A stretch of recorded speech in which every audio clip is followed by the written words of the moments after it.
और चलिए अब देखते हैं जयपुर की बड़ी खबरें। विधानसभा में हंगामे के बीच बिजली के मुद्दे पर चर्चा समाप्त हुई। विपक्ष ने सरकार को घेरते हुए सदन से वॉकआउट किया। शांति धारीवाल ने कहा, विपक्ष सदन से भाग रहा है।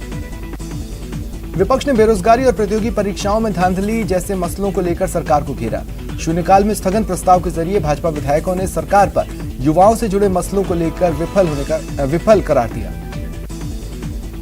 वसुंधरा समर्थक विधायक बीजेपी विधायक दल की बैठक से दूरी बनाने लगे। मंगलवार को भी ऐसा ही हुआ, जब सदन में आने के बावजूद विधायक कैलाश मेघवाल प्रताप सिंह सिंघवी विधायक दल की बैठक से नदारद रहे।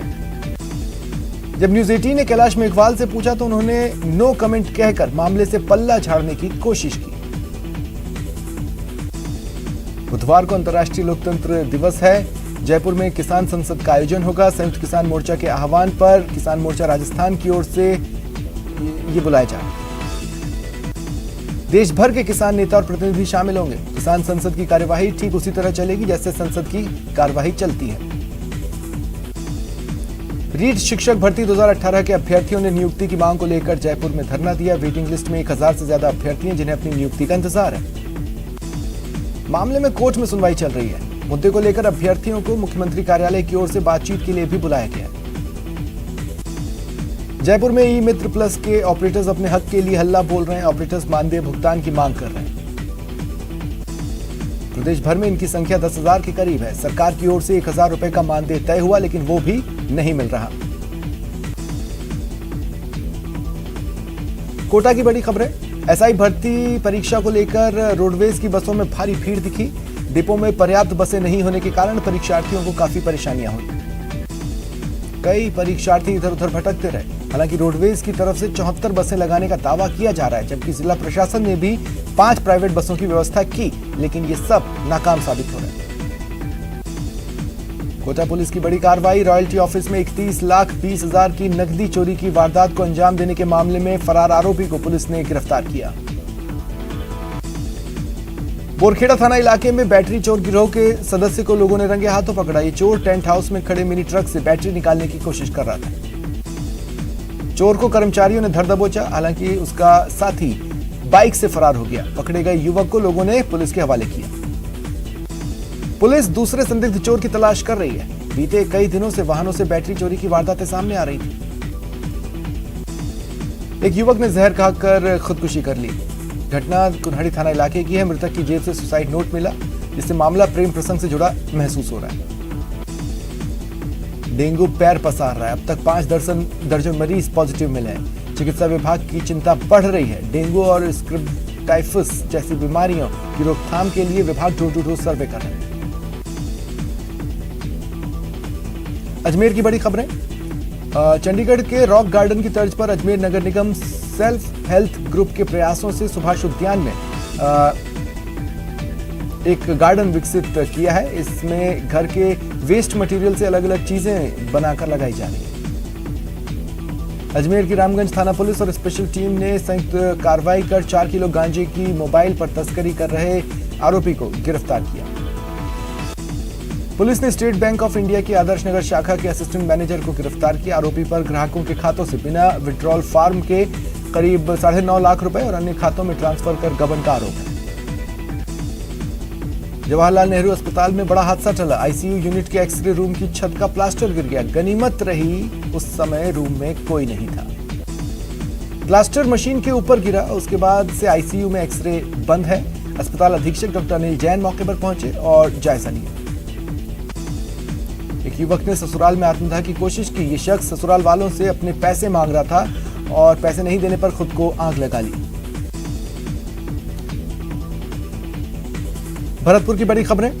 कुम्हेर पंचायत समिति में नवनिर्वाचित प्रधान कविता फौजदार पर फर्जीवाड़े से ओबीसी वर्ग का जाति प्रमाण पत्र हासिल करने के आरोप लगे। चुनाव में कविता की प्रतिद्वंद्वी रही रश्मि फौजदार के पिता प्रताप सिंह ने जिला निर्वाचन अधिकारी से शिकायत की कि कुम्हेर पंचायत समिति के नवनिर्वाचित प्रधान कविता फौजदार ने फर्जीवाड़ा कर ओबीसी प्रमाण पत्र हासिल किया। एडीएम प्रशासन बीना महावर ने कहा, जांच कमेटी गठित कर दी गई है, जल्द ही रिपोर्ट आएगी जिस पर कार्रवाई होगी। पुलिस उपनिरीक्षक और प्लाटून कमांडर की परीक्षा का दूसरा दिन। सुबह से ही परीक्षा केंद्रों पर परीक्षार्थियों की भीड़ दिखी। सेंटर्स पर परीक्षार्थी लाइन लगाकर अपनी बारी का इंतजार करते दिखे। 65 सेंटर्स पर करीब 17,000 से अधिक परीक्षार्थी भाग ले रहे। मुन्ना भाइयों पर विशेष निगरानी रखी गई। कल एसओजी द्वारा हुए खुलासे के बाद सुरक्षा व्यवस्था बढ़ा दी गई।